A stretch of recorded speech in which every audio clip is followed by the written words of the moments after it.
내 조상의 하나님, 곧 아브라함을 보살펴 주신 하나님이시며 이삭을 지켜주신 두려운 분께서 저와 함께 계시지 않으셨으면 장인 어른께서는 저를 틀림없이 빈손으로 돌려보내셨을 것입니다.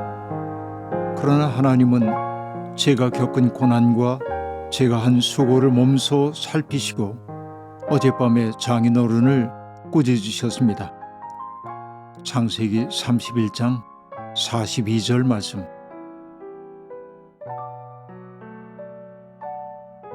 고향을 떠나서 먼 타향살이 오랫동안 했던 야곱. 그의 삶을 한마디로 표현하자면 돌베개를 베고 산 삶이었다고 말할 수 있겠습니다. 어디에 살든 그는 외지인이었고 가까운 친척의 집에 머물렀다고는 하지만 그는 여전히 이방인 취급을 받았는지도 모르겠습니다. 서러운 삶이었습니다. 20년 동안이나 외삼촌 라반의 집에서 애를 쓰고 그의 딸들과 결혼하여 아름다운 가정을 이루기도 했지만 그의 마음은 언제나 두고 온 고향 땅을 생각하고 있었습니다. 타향살이의 신산스러움은 모두가 다 느끼는 바입니다. 시인 백석은 남신의주 유동 박시봉방이라는 시에서 아내도 없고 같이 살던 집도 없어지고 부모며 동생들과도 멀리 떨어져 지내는 자기의 신세를 탄식하면서 그 어느 바람 새인 쓸쓸한 거리 끝에 헤매었다고 노래한 바 있습니다. 자기의 취약함을 받아들여줄 가족이 없는 장소, 그것은 언제나 바람이 센 쓸쓸한 거리 끝일 수밖에 없습니다. 야곱의 삶이 그러했을 겁니다. 반면 시인 김준태는 고향이라고 하는 시에서 고향에선 어디를 보아도 어머니의 가슴이여라 라고 노래했습니다. 어디를 보아도 어머님의 가슴이라고 하는 것, 이것은 그의 마음속에 평안함이 있음을 그대로 보여줍니다.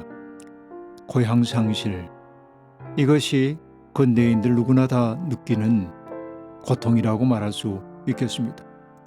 야곱은 바로 고향 상실자로 살았습니다. 눈 어두운 아버지 이삭을 속이고 형 에서에게 돌아갈 축복을 가로챈 후 고향을 떠난 지 언 20년. 외삼촌 라반의 딸들과 결혼하고 11형제와 딸 디나까지 낳았지만 그는 여전히 외부자에 지나지 않았습니다. 그러나 야곱의 재산이 늘어나자 자기 외사촌이라고 할 수 있는 라반의 아들들의 얼굴빛이 달라지기 시작했습니다.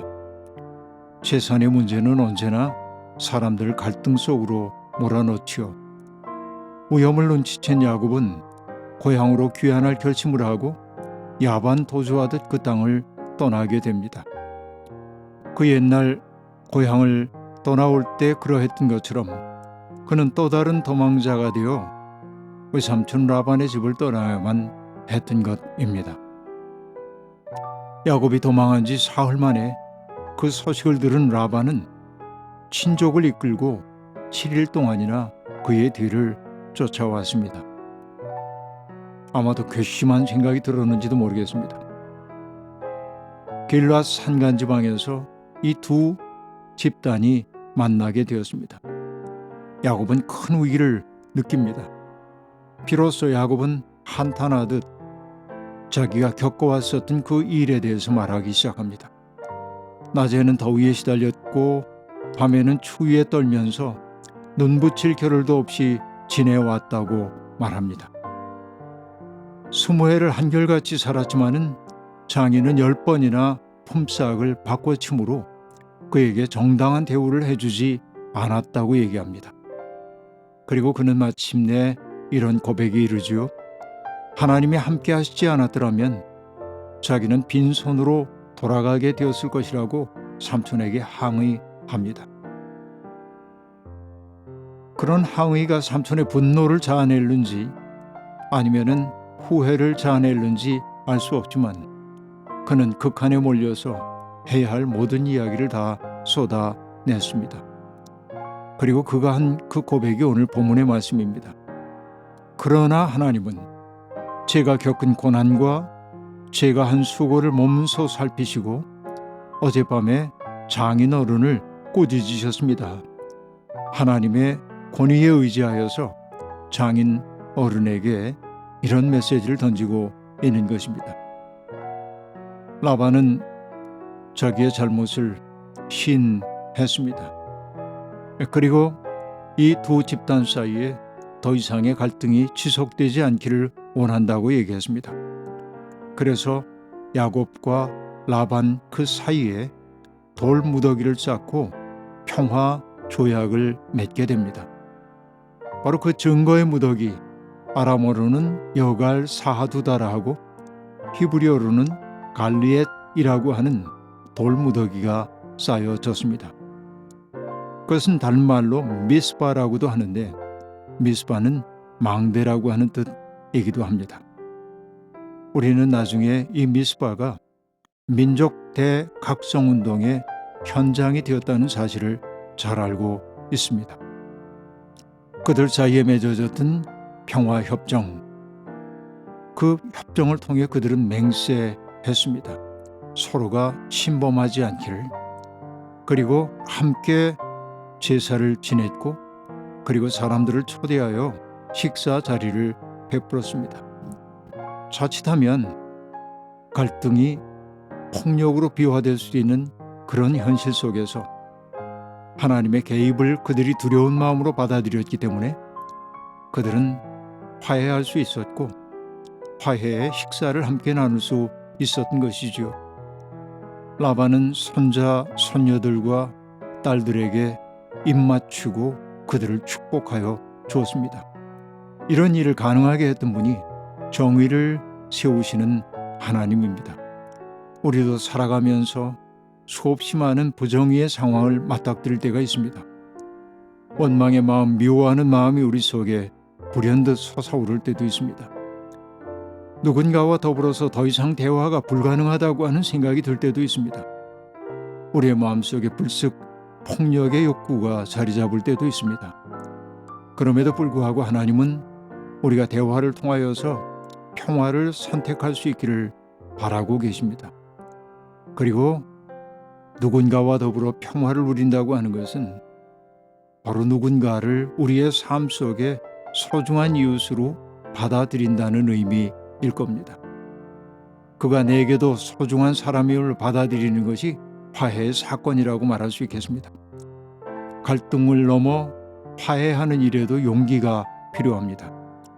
라반과 야곱 사이에 벌어졌던 갈등 그리고 화해 이야기 또한 서로에 대한 축복 이야기는 갈등 속에 있는 모든 사람들이 어떻게 화해로 나아갈 수 있는지를 우리에게 하나의 예로서 보여주고 있습니다.